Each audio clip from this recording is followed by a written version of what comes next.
Reimagining Success, episode 112. You're listening to Reimagining Success, the podcast where we help you reimagine your future, designing a life and career beyond the 9 to 5 that allows you the freedom, flexibility and fulfillment that you've been dreaming of. I'm your host, Anna Lundberg. Now, let's get started on those dreams. Hello there and welcome back as we continue to explore this idea of envisioning and planning for the new year, because yes, it's an important time of year to really define success for the new year 2021 and beyond. Now, last week we got into more detail specifically for a business in terms of coming up with your strategy and goals and plan for the business. And if you're listening to this more or less on time, then we will literally have just finished our annual goal setting review planning session over in the Outsiders Business Accelerator. So that's exciting. Hopefully you have been able to join us. And if not, then perhaps you can join us later in the year. I do the quarterly review session as well every 3 months. And I'm bringing people into the accelerator on a rolling basis. So if it's something you're still interested in, then don't delay. You can still join us at onestepoutside.com/accelerate. Now, today is a lighter touch version of envisioning because, yes, it's really important to have proper goals and financials and templates and strategies and plans and so on. However, that's probably going to be in a drawer somewhere at some point. And certainly in the accelerator, we find, that's why it's so important to check in monthly, certainly quarterly, to make sure that we are still clear on what our goals are and we are still taking the actions we committed to taking. And one tool that can really help us do this in a fun, creative, visual way is a vision board. And now you may have come across this idea before, maybe you've tried it before and it hasn't really worked for you, or again, you've just put it away in your drawer somewhere and forgotten about it. Maybe you haven't heard of it, maybe you've never tried it and it seems a bit silly or whatever. Whatever the case, I would encourage you to give it a go or give it another go and see if we can make it a bit more effective for you. Now, why bother with a vision board? Well, it's really a tangible visual reminder. I think the process is really meaningful in itself, actually, because we'll spend some time really thinking about what it is we want to achieve. We'll be, in some cases, physically sticking pictures and words or drawing onto a board. So the process is fun in itself, but also, I feel like that's quite visceral in a way. It's not just typing a goal on a sheet or something. It's really, okay, I'm creating, I'm producing, I'm visualizing what that's going to look and feel like. So that's really powerful. And then really, and I'm going to show you a few of my examples here, so I'll be a little bit vulnerable here, demonstrating some of my visions from the past few years. But you can really have these front and center. I have mine here at my blackboard. You can have it up on the window, on your mirror, in your wallet, pull it out now and then, so it can be a really important reminder. Now, whether or not you believe in the whole law of attraction, this idea of the book and the film, The Secret, and manifesting and all these things, I'm not quite there, and I hope you're not quite there of just sitting here, yep, I've done my vision board now, it's all going to come to me. That's not quite how it works. However, it is a fantastic first step to set your intention, to define success, to visualize what it is you want. And then, of course, I believe that we need to then take action. Having said that, I also do believe that there is an element of, this opening up our eyes and our intention, and those opportunities will come and we'll see them much more than we would have otherwise, because we have now visualized and imagined this. So our eyes are open to these opportunities that perhaps we wouldn't have considered before. So there is a little bit of magic happening as well. So that's exciting. Okay, now how do we go about doing this? It might sound really obvious, but bear with me. There are a few different angles, a few different ways we can tackle this really.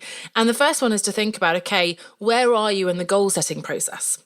Because if you don't know, and let's say we're thinking also about a specific topic or just the next phase of your life, quite broad, and you don't really know what it is you want, then this can be quite an interesting exercise just to grab a bunch of magazines, flip through, don't give yourself any structure, just kind of cut out and choose pictures and words and whatever that really resonate with you, and then see what comes up. And that can be quite a powerful exercise in itself.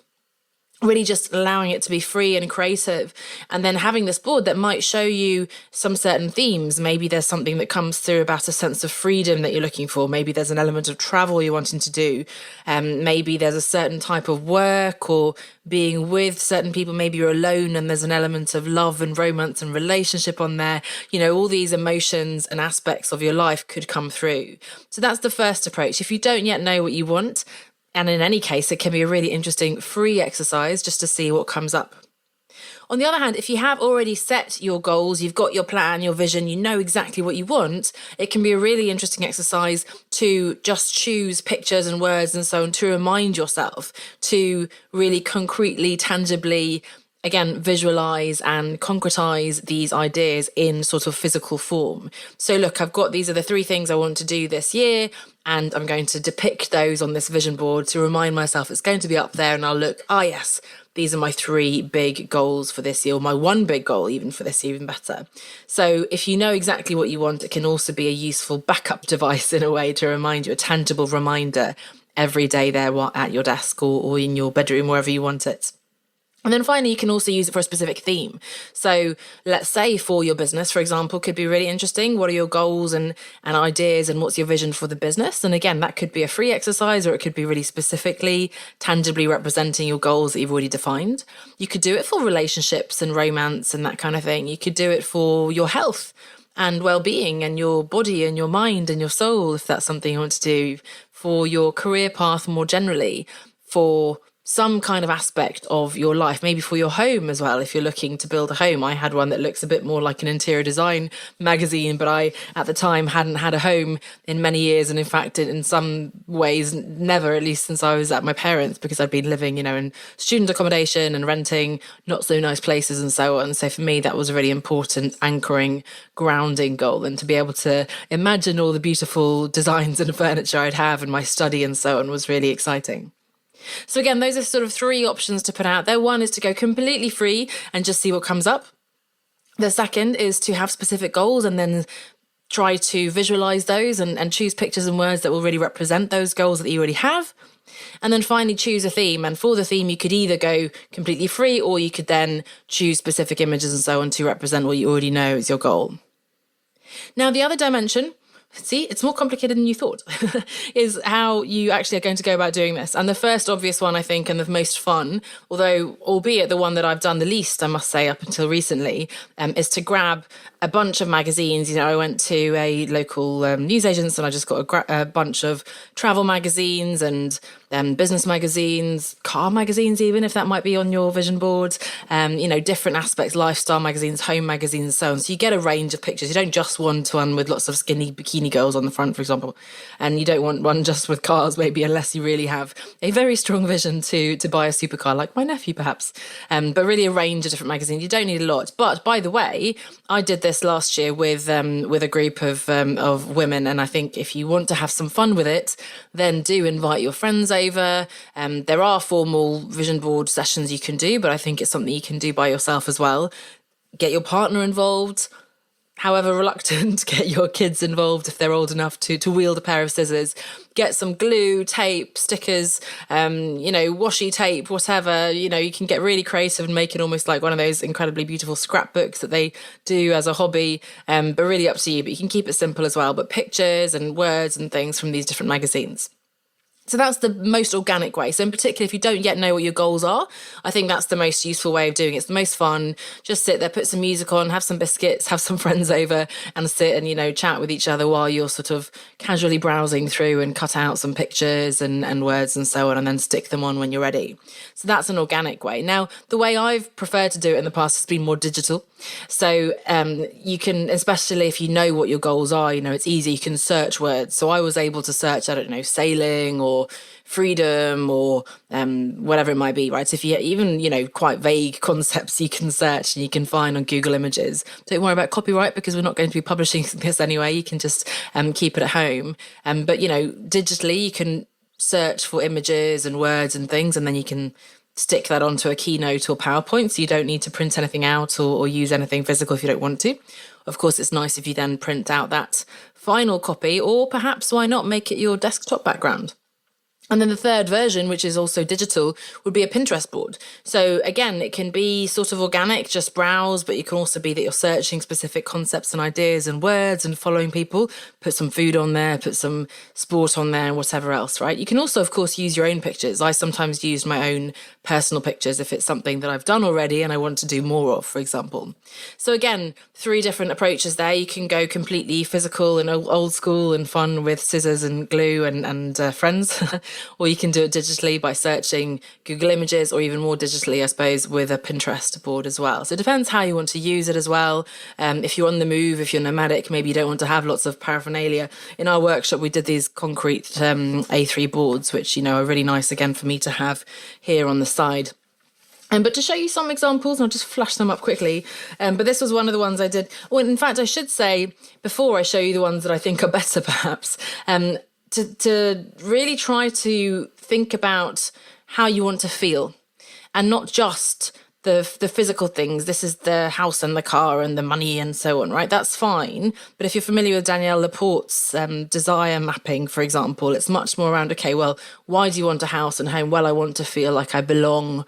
I want to feel grounded. I want to feel safe.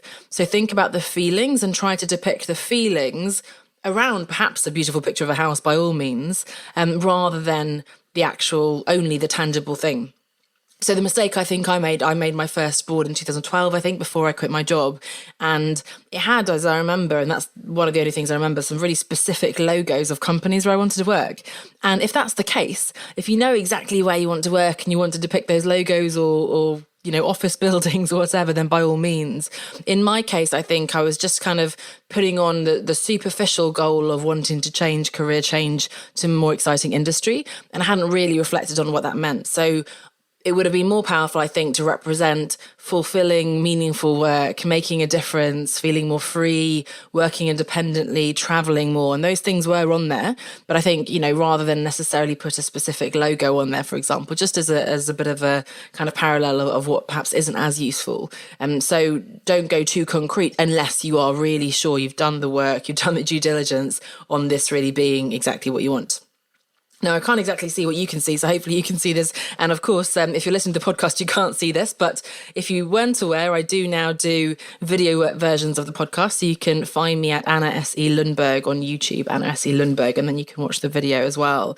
Just as an example, this first one was, in those days I was single, and there's an element of sort of sport, and there's running there, and there's kayaking with my friends. There's a Thelma and Louise travel element. Lots of photos there. There's reading and books and living by the sea, I think.